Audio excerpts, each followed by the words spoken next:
Hey guys, what's up? Philip here. Today is the day number 1 of training to row a marathon. Yes, that's right, you heard me. We're rowing a marathon. I'm about a week and a half removed from running my first marathon, so the only logical thing I could think of was to actually row a marathon. That makes sense. Yeah. Okay, yeah, whatever. So we're starting to row a marathon. Today's workout is gonna be pretty easy. I did a bunch of squats yesterday and I'm really just working back leg training into my program. I'm giving myself about 2 to 3 weeks of training for this marathon, and I might be making the biggest mistake of my life there, who knows, but we're gonna give it the old college try. Today's workout is gonna be 7 to 10,000 meters on the rower, followed by 33 sets. Yes, 33 sets of 3 reps on the pull-up bar with about 5 to 10 seconds of rest in between each set. Now, the purpose of that is not really to hypertrophy my muscles too much. It's not to get jacked, brah. It's more to actually increase my pulling muscle conditioning. So after coming off the rower, my biceps, my forearms, my lats, my traps, all those are already gonna have been pre-fatigued. So coming onto the pull-up, doing those pull-ups is actually probably gonna be pretty tough. So I'm really just trying to build up work capacity within those pulling muscles, because by the time I'm actually rowing this marathon, it's gonna be probably like 4 hours of rowing, which is gonna be super fun, staring at one thing going back and forth for 4 hours. The more that I start to think about this might actually be a horrible idea. So yeah, let's stop thinking. Let's get into the workout.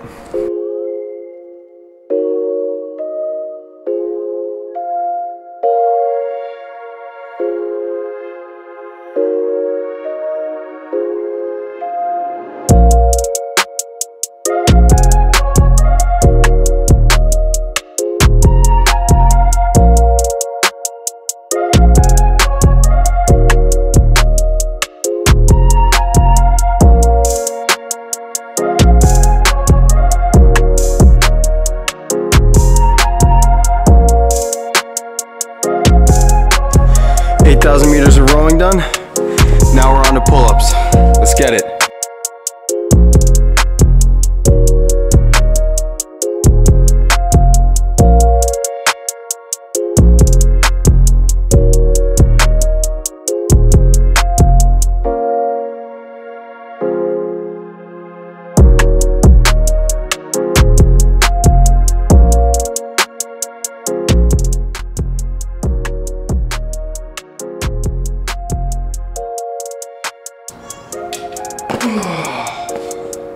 Ooh, that's it. 100 pull-ups, 8,000 meters on the rower. Day 1 complete. Whew. Overall, that was pretty good. Pretty tasty little workout.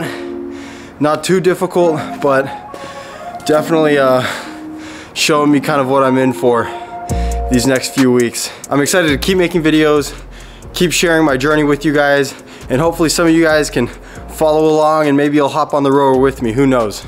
All right, I hope you guys enjoyed that tasty little workout montage that I put together. For those of you who are perspicacious, word of the day, you might have seen that I actually included a few clips of me squatting from another workout from another day. Why, you might ask? Because I had the clips and I was looking juicy. So do we really need another reason? No, I don't think so. Anyway, moving on, today's topic is all about glycogen supercompensation. Now, before you start clicking off the video, screaming, because I just used a 6-syllable word, all I'm really talking about is carbo loading. So if you want to know why I use the word supercompensation, it was pretty much just to sound smart. So if you want to impress your friends, use words like supercompensate instead of make up for or even just compensate. So a little tip for you. Now, in all seriousness, glycogen supercompensation is a little more complex than just carbo loading, but it's really not that difficult to understand, and I figured that this could be a really cool video to make since I personally was trying to glycogen supercompensate for my marathon, and it might be something that you guys could use when you're planning to peak for a competition. So quickly, what is glycogen? Glycogen is a polymer, which is essentially just a string of glucose molecules that is stored in the liver and muscle tissue. When exercising at 60 to 65% of your VO2 max, glycogen really starts to become a significant contributor to your energy production. Why, you might ask? Why not just burn fat only so that you can look shredded, bruh? Well, glycogen is a much faster fuel source that you can use when working at higher intensities. So at around 60 to 65% of your VO2 max, you're going to be burning about half fat and half glycogen. As you increase intensity, you increase glycogen utilization. And a few things can actually make this number vary, so it's not really a hard and fast rule of 60 to 65%. Things like glycogen availability, enzyme adaptation, and a few other things can actually influence the intensity of exercise at which glycogen utilization predominates.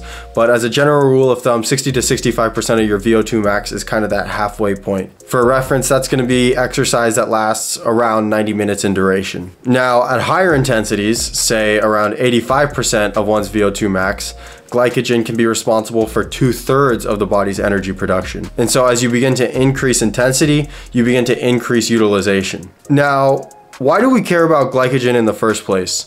Well, for one, glycogen-rich foods like donuts taste great, so that's always nice when we can find an excuse to actually eat those foods. But secondarily, and less importantly, of course, it is a huge contributor to fatigue during exercise. When glycogen levels begin to be depleted below 50% of their normal resting maximal capacity, fatigue begins to set in, and you can only really sustain activity between 35 and 50% of your VO2 max. Now, this is typically what's referred to as bonking with endurance athletes and can pretty much be devastating to your competition. For athletes competing in multi-event competitions or even multi-day long competitions, glycogen depletion to this level can be very detrimental and can pretty much be a death sentence because it requires around 20 to 24 hours of serious carbohydrate loading to actually replenish your glycogen levels back to maximal or normal capacities. Now, what can we do to avoid glycogen depletion? You might have guessed, I know it's pretty far out there, but you can actually eat carbohydrates.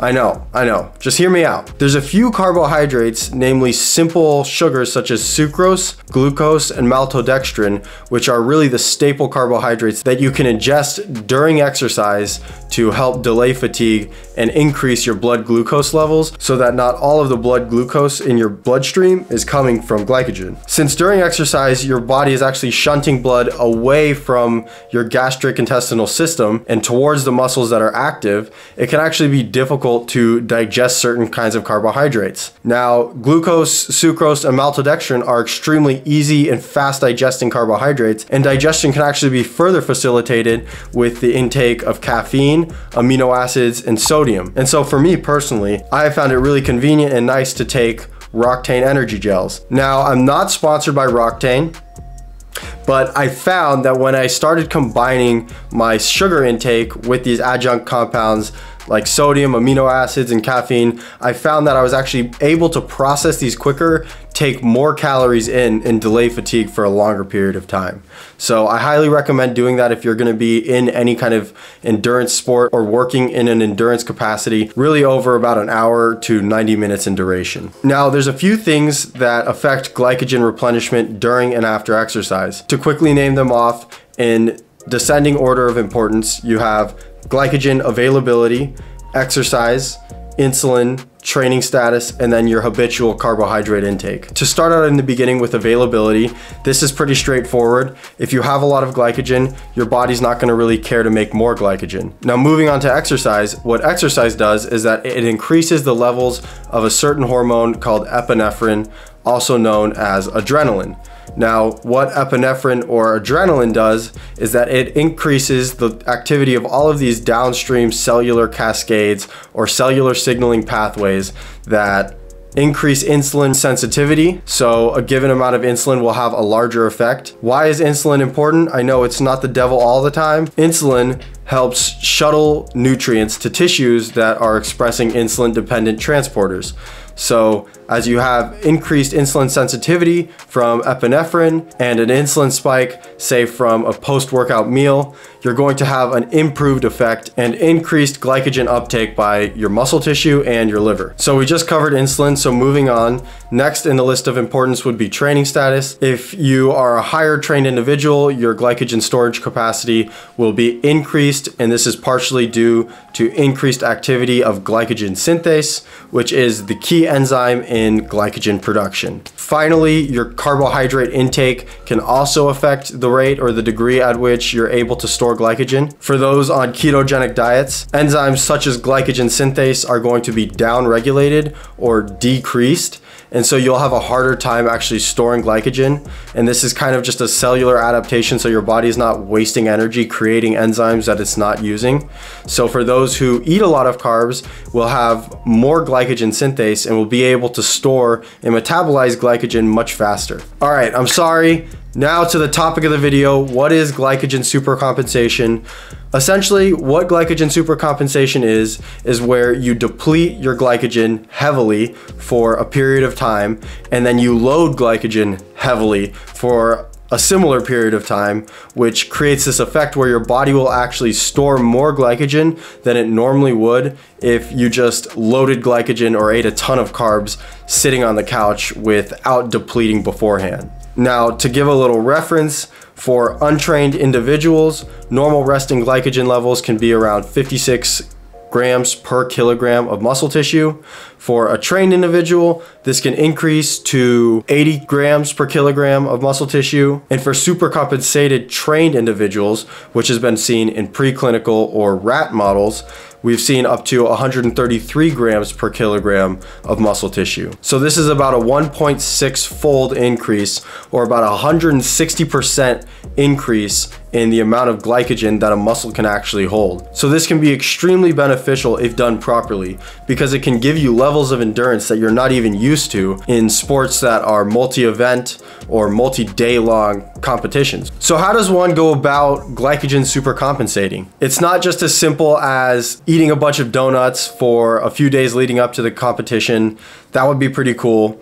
It's a little more complex than that, and there's a lot of nuance to it between how certain people believe it should be done. Many protocols will call for a 2 to 3 day depletion phase where you are exercising and following a very low carbohydrate diet or a carb restricted diet, followed by another 2 to 3 days of intense carbo loading. The first days following your carb depletion are going to be the most important, and it's very key that you eat the most amount of carbs on those days. Now, the amount of carbs that you're going to eat will definitely vary depending on how much muscle tissue you have comparatively or relative to your body.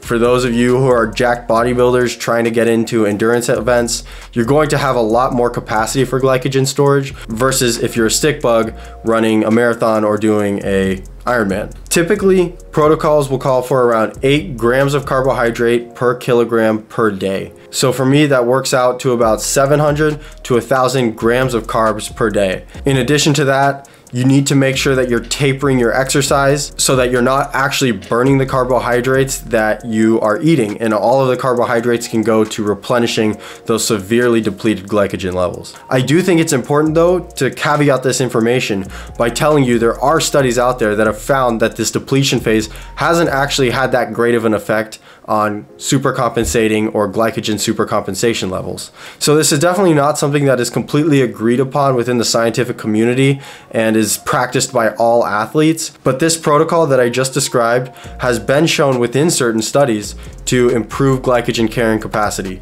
So deal with this information as you may. You don't necessarily need to do this. I found it pretty helpful, but I don't have any long extreme endurance event to compare this to where I didn't glycogen supercompensate. So take that with a grain of salt. All right, well, that is it for today's talk, for today's topic. If you made it, round of applause for you. I don't know how you did. I don't even know how I made it through this without falling asleep, but I'm gonna have to go take a nap on my very messy bed. So I'll see you guys in the next one. Thanks for watching. If you like this video, like the video, comment, subscribe, and I'll see you guys in the next one.